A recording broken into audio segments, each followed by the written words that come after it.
Selamat datang lagi teman-teman Omex ya. Hari ini kita bertemu lagi berdiskusi masih bersama saya Rahmat dan Pak Ragil. Kita akan lanjutkan diskusi kita masih tentang procurement. Topik kita hari ini tentang eh, procurement cost saving ya Pak Ragil ya. Betul, betul Pak Rahmat. Oke. Mungkin saya mulai dulu dengan pertanyaan Pak Ragil. Sebenarnya dalam procurement ya, apa sih yang sebenarnya yang trennya ya, atau yang diharapkan oleh bisnis terhadap departemen atau fungsi procurement saat ini? Iya Pak, kalau dilihat dari beberapa survei Pak Rahmat ya sebenarnya sahabat Omex juga sebenarnya memang fokus yang menjadi procurement saat ini memang masih selalu berputar atau berkisar di cost saving Pak sebenarnya. Bisa dilihat mungkin saya share ya Pak sedikit terkait dengan beberapa survei yang mungkin dilakukan oleh konsultan besar.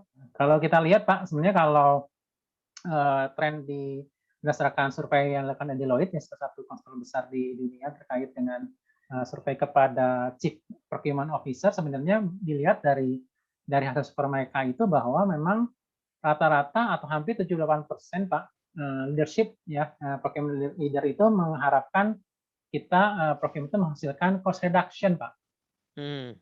Ya, ini memang masih menjadi tren yang sampai sekarang juga menjadi tren di beberapa hampir semua sektor ya, sektor industri itu kalau procurement-nya pasti mengharapkan adanya strategi untuk mendapatkan cost reduction Pak. Nah, dari procurement itu yang dituntut Pak.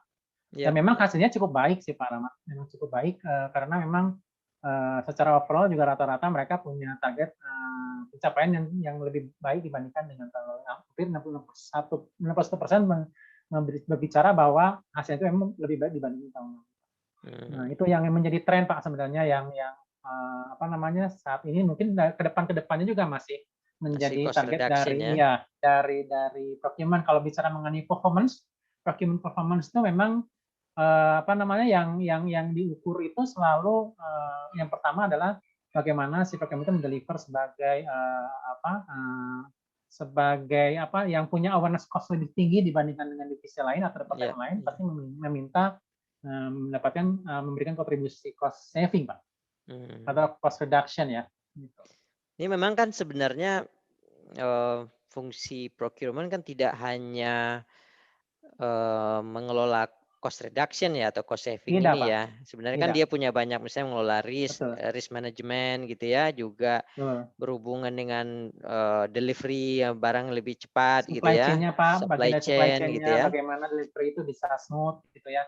Tapi walaupun begitu masih ternyata survei menunjukkan bahwa perusahaan atau bisnis itu masih mengharapkan procurement ini paling utamanya masih tentang cost saving atau cost reduction ya Pak Ragil ya? Iya, betul Pak Rahmat. Karena memang kan strategi untuk mendapatkan bahwa perusahaan itu profitable itu kan cuma dua kan Pak. Satu dari bagaimana dia mendapatkan apa namanya meningkatkan revenue kan Pak atau menurunkan cost kan Pak.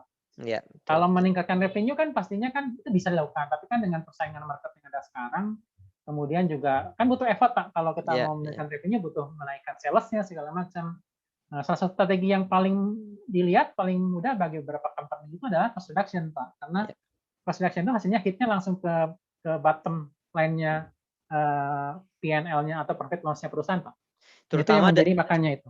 Terutama dalam kondisi-kondisi khusus ya, di mana misalnya revenue agak sulit dinaikkan gitu ya, kondisi persaingannya mungkin susah, persaingan atau market tidak kondusif. Market lagi nggak kondusif. Ya gitu, kayak sekarang misalnya lagi apa namanya ya lagi krisis gitu ya, jadi akhirnya company rely on ke procurement untuk mempertahankan profit atau improve profit gitu ya, dengan mengurangi cost. Yang paling besar tentu kita tahu kalau di perusahaan-perusahaan apalagi manufaktur gitu ya, mungkin 70%, 80% itu dari procurement gitu ya, dari pembelian barang dan jasanya. Betul. Ya. Betul Pak. Oke. Memang. Itu yang menjadi ya apalagi dengan kondisi sekarang betul Pak, memang menjadi hal yang sangat krusial dan menjadi hal yang sangat penting bagi perusahaan untuk bisa minimal bertahan juga kan, mereka harus bisa menekan cost Pak. Gitu, ya, ya, ya. Nah, kan dari dulu kita memang ya kalau sebagai profesional di procurement sudah terbiasa tuh, kita selalu dituntut untuk, dari dulu sebenarnya begitu ya, dituntut untuk cost saving, cost reduction. Nah, teman, saya lihat banyak perkembangan ya di akhir-akhir ini. Dulu dari kita kan taunya awal-awal ya saya berkarir di dunia procurement itu, kita kalau mau menurunkan cost ya push supplier, negosiasi, compare dia, dilakukan competitive bidding gitu ya, diadu beberapa supplier gitu. Atau kita push digabung ya, Pak kontraknya gitu kompak kan ya. digabung, hard negotiation Ya, kayak bisa gitu lebih ya. murah gitu. Di awal-awal kan begitu yang paling banyak. Nah, sejalan dengan waktu ternyata mulai banyak nih perkembangan dari tools-tools untuk membantu kita dalam melakukan cost saving atau cost reduction. Mungkin apa sekarang saat ini tools yang lagi tren Pak Ragil? Iya, sebenarnya kalau dilihat memang perkembangan tools itu cost saving itu kan tidak terlepas dari sourcing strategi ya Pak. Jadi sebenarnya kan salah satu output kita melakukan strategic sourcing atau sourcing strategi itu adalah bagaimana mendapatkan cost saving Pak sebenarnya. Jadi sebenarnya yang tren yang berkembang itu adalah taktik atau strategi sourcingnya Pak. Gitu. Nah itu yang berkembang karena dari mulai mungkin Bapak tahu kalau dulu kita ingat ya, kalau yang pernah belajar strategic sourcing atau strategic procurement kan ada logic multik ya Pak ya. Nah itu kan itu yang paling sering, paling mudah kita melihat bagaimana memappingkan komoditi, kemudian ada beberapa dikembangkan lagi. Sekarang berkembangnya ke chessboard Pak sebenarnya. Itu chessboard strategi. Ya. Jadi purchasing chessboard itu yang diperkenalkan oleh Etikarni Pak, salah satu. Etikarni ya. Ya, salah satu ya perusahaan konsultan besar lah yang memang banyak fokusnya di procurement juga kalau Etikarni Pak. Seperti itu. Gitu. Ya kalau kita lihat misalnya ini yang sering saya coba share ya Pak. Ya, silakan. Pak, sebenarnya kan Etikarni itu sebenarnya pengembangan dari bagaimana strategi dari Logic Matic itu Pak sebenarnya Pak. Jadi bagaimana melihat strategi itu bisa dikembangkan Pak lebih banyak lagi dibandingkan dengan hanya dulu mungkin hanya sedikit, sekarang bisa dikembangkan menjadi hampir berapa tuh? 64 strategi Pak. 64 ya. Makanya dibilang chessboard ya, kayak papan catur gitu ya. Betul Pak. Ya dibilang kayak papan catur Pak. Nah, ini yang menjadi strategi yang bisa dilakukan. Ini contohnya, misalnya contoh ya, misalnya untuk yang salah satu contohnya nih yang kita sering kenal ya Pak ya, auction ya Pak ya, auction gitu kan ya. Untuk melakukan proses mendapatkan saving dengan lelang Pak, gitu kan ya, salah satu strateginya.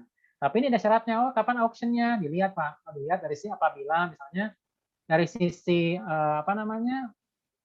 demand power-nya atau kitanya yang membelinya itu kuat, berarti banyak tersedia di pasar Pak. Berarti kita punya power untuk mendapatkan supplier yang banyak Pak. Supply yang banyak di market dan penyediaannya banyak. Nah, ini yang masuk ke sini Pak, bisa pakai auction. Supply power-nya low, demand power-nya high gitu ya, maka cocok. Betul, Pak. Betul, jadi ini Pak. strategi ini cocok untuk di kuadran kerajik mana gitu ya, tidak tidak semua strategi cocok untuk karakter kuadran. Tergantung karakter komoditinya Pak. Karakter komoditinya. Jadi kan kita tahu kalau komoditi kan dipecah dengan menggunakan atau dibagi berdasarkan pragmatik Pak. Nah, pragmatik itu bisa diterapkan dilanjutkan dengan strateginya pakai Etikarni purchasing seperti ini Pak. Jadi kalau misalnya untuk area-area yang kalau kita mengenal kalau di pragmatik ada area komoditi yang masuk misalnya leverage Pak. Barang itu leverage itu adalah berarti kita secara demand power-nya tinggi tapi supply power-nya rendah Pak. Nah, ini kita bisa pakai yang kolom ini Pak.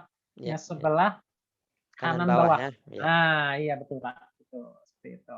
Jadi seperti yang sini ya, reverse auction ini cocok di sini ya Pak ya, melakukan auction gitu ya. RFI, RFP itu kan ya, karena terkait dengan tender gitu. Oke. Price based makin ke sini kan makin ke kanan itu makin memang lebih lebih ke kita menekan push price-nya Pak. Karena memang kan demand power kita kan tinggi, sedangkan makin tinggi kan. Kurang ya. Suppliernya tidak begitu tinggi bargaining power. Contoh di bawahnya mungkin yang F itu LCC sourcing gitu ya Pak ya. Low cost country ya. Jadi ya ini bisa kita pakai. Iya. Low cost country. Jadi kita melihat bagaimana negara penyedia dari negara yang memang dia secara ininya apa namanya demand powernya apa namanya supply powernya rendah karena dia lagi mungkin lagi over supply itu Pak. Nah, itu kita bisa pakai LC sourcing. Atau pakai misalnya cost based pricing modeling. Jadi kita yang menentukan cost price modelingnya Pak. Nah, itu. Jadi yang drive harga itu kita gitu karena kan apa namanya supply powernya sangat rendah sekali Pak. Nah, ini bisa dipakai juga. Sedangkan kalau untuk yang supply powernya tinggi dan demand powernya juga tinggi, yang kanan atas gitu yang ya. Kanan, ya, yang ini beda lagi nih strategi-strateginya ya Pak ya. Ini lebih kecenderungnya ke ini Pak, ke apa namanya ke partnership ya. Jadi bagaimana kita atau mungkin paling tinggi kalau dilihat strategic alliance malah. Aliansi strategis ya. Iya, bagaimana menjadi lebih dari partner kan kalau itu alliance sudah bersekutu lah berdua ya gitu. Gitu kan bagaimana bisa memenangkan pasar bersama kan itu namanya strategic alliance. Nah, itu memang untuk yang lebih apa namanya untuk yang memang sama-sama kuat gitu ya.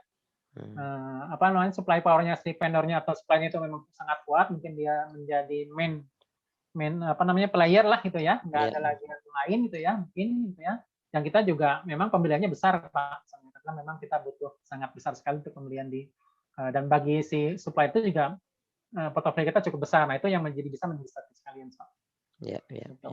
Ya, keren. Itu salah satunya yang paling ekstrimnya ya. Kalau ini kalau dilihat di sebelah kanannya Pak, kanan ini bisa diterapkannya sebenarnya tidak semuanya apa namanya hal yang harus diperhatikan kalau kita menerapkan itu siapa yang bisa melakukan Pak, siapa yang mau kita ajak kerjasama gitu. Kalau yang ini Pak, yang procurement itu sebenarnya bisa dijalankan oleh procurement sendiri Pak. Gitu. Jadi memang banyak kontribusinya dari procurement-nya gitu. Contoh misalnya kayak reverse auction kan masuk ke area procurement kan Pak. Itu kan sebenarnya kan bisa dilakukan oleh procurement sendiri kan selama semua apa namanya penjelas apa speknya segala macamnya tidak perlu ada misalnya terlalu banyak hal teknis yang harus apa namanya didiskusikan dengan suppliernya segala macam karena sudah jelas itu bisa procurement bisa masuk Pak di sini itu contohnya. Tapi kalau ini contohnya sebenarnya engineering Pak. Engineering ya kiri atas ini ya. Engineering itu berarti memang keterlibatan orang-orang production kalau di apa namanya di R&D atau mungkin production ya. Di tempatnya manufacturing misalnya, kalau kita melakukan strategi yang ada dimasuk di daerah ini, itu harus bekerjasama dengan engineering, Pak. Ya, contohnya ini ya Pak ya, contoh design for sourcing, product tear down gitu ya. Seperti itu Pak. Jadi specification assessment ya. Jadi mainnya di spesifikasi Pak, karena kan untuk yang kiri atas kan memang untuk yang supply power-nya tinggi Pak, dan kita pembeliannya juga sedikit gitu. Power kita lemah gitu. Jadi memang kita sangat tergantung dari mereka kan gitu kan ya. Nah, itu yang apa namanya harus dilihat strateginya adalah bagaimana kita bisa lihat perubahan speknya. Kita bermain di spesifikasinya Pak gitu. Kalau perlu mungkin cari spek pengganti atau apa namanya istilah itu apa namanya kalau kita lihat tuh yang pengganti speknya Pak. Jadi yang sepadan itu dari spek yang sepadan ya yang bisa kita cari supaya kita bisa mendapatkan harga yang lebih baik Pak. Gitu. Jadi itu butuh waktu apa namanya engineering. Kalau yang tadi kalau yang strategi analis itu corporate strategi Pak. Jadi tidak hanya procurement aja tapi harus secara umum strategi dari perusahaan Pak. Karena kalau udah ngomong dengan bicara profit sharing, strategi alliance, revenue sharing ya pembagian keuntungan segala macam, tidak bisa procurement sendiri Pak. Melibatkan ini ya. Juga. High level malah orang bisnis diajak gitu kan ya. Semua level directornya sampai itu harus diajak Pak karena memang terkait dengan corporate strategi gitu. Nah, itu yang apa namanya kita juga ketika menerapkan chessboard ini ya kita harus melihat strategi mana yang paling tepat menurut kita dan siapa yang harus kita ajak kerjasama untuk bisa apa namanya strateginya bisa berjalan dengan baik Pak. Itu Pak sebenarnya. Ini menarik ya karena ya kita pernah ya menggunakan ini kalau nggak salah Pak di beberapa perusahaan ya. Betul, dan Pak. Betul. Memberikan hasil yang signifikan ya Pak ya dalam cost saving mereka gitu ya. Iya. Bahkan mereka pengen lagi kan Pak ke kita ya, itu ya bahwa mereka ingin minta untuk di drive lagi supaya dapat saving lagi untuk apa namanya mendapatkan strategi yang baru, mendapatkan ilmu yang baru untuk mengenai cost saving Pak. Ya, memang itu yang menjadi apa namanya target perusahaan sekarang sih Pak memang betul Pak. Menjadi hal yang menjadi menarik dan ya menjadi topik yang sangat trending topik kalau gitu viral. Trending topik kalau trending topik ya di apa namanya di procurement Pak. Kalau Pak lihat di beberapa webinar atau seminar atau training juga cost saving itu selalu rame Pak. Karena memang itu menjadi hal yang ya penting bagi procurement lah untuk melihat performance-nya. Ya, terutama nih chessboard strategi Pak memang juga lagi tren ya. Artinya pilihan-pilihannya harus sesuai dengan mapping komoditinya gitu ya Pak ya. Disesuaikan dengan tadi dengan bargaining power dan sebagainya. Ada 64 pilihan strategi yang harus tepat penggunaannya gitu harus kan. Harus tepat Pak, supaya hasilnya lebih maksimal. Takutnya nanti kalau strateginya tidak pas, dikhawatirkan gitu ya, malah tidak mendapatkan hasil apa-apa gitu. Karena memang mapping komoditi kemudian menentukan strategic sourcing yang paling tepat itu menjadi hal yang sangat krusial dalam cost saving.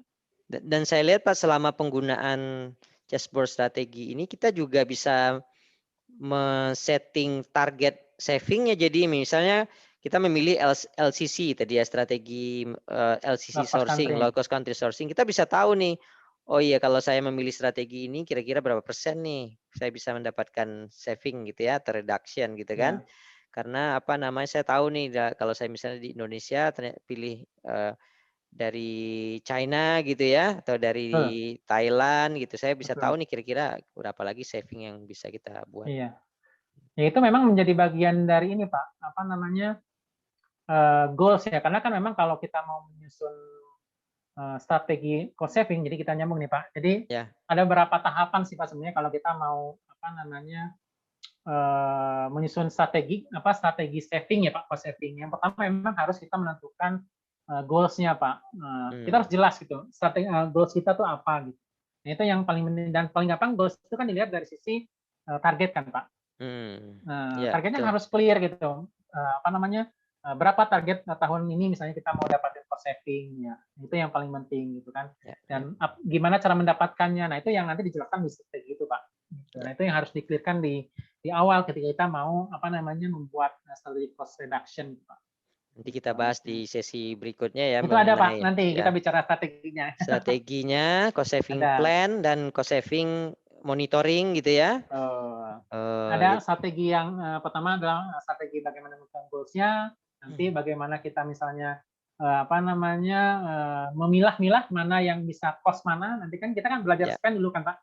Spend mana yang bisa di saving, spend mana analysis yang spend analysis ya. Bad cost, good cost. Nah, kemudian bagaimana kita men-set up si program ini supaya lebih menarik, lebih kreatif, gitu kan, bagaimana kita mendapatkan ide cost saving. Nah, itu menjadi hal yang sangat krusial juga Pak ketika kita menentukan project mengenai cost saving atau kita membangun strategi cost saving Pak.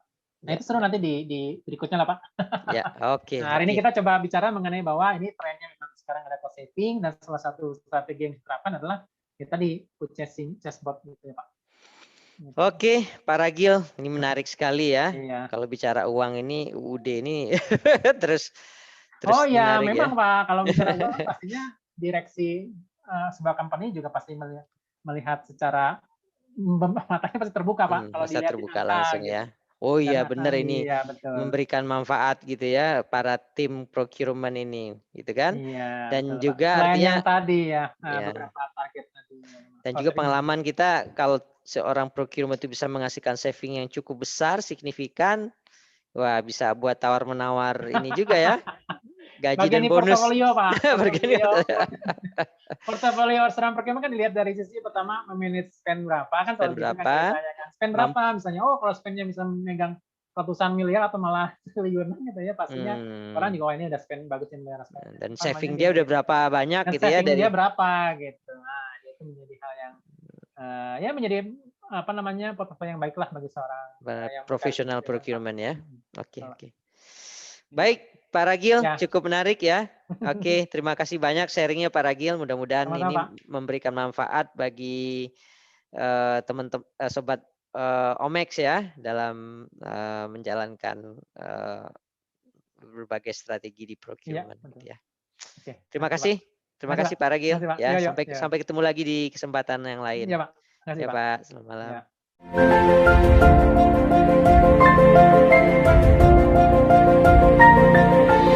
Ya.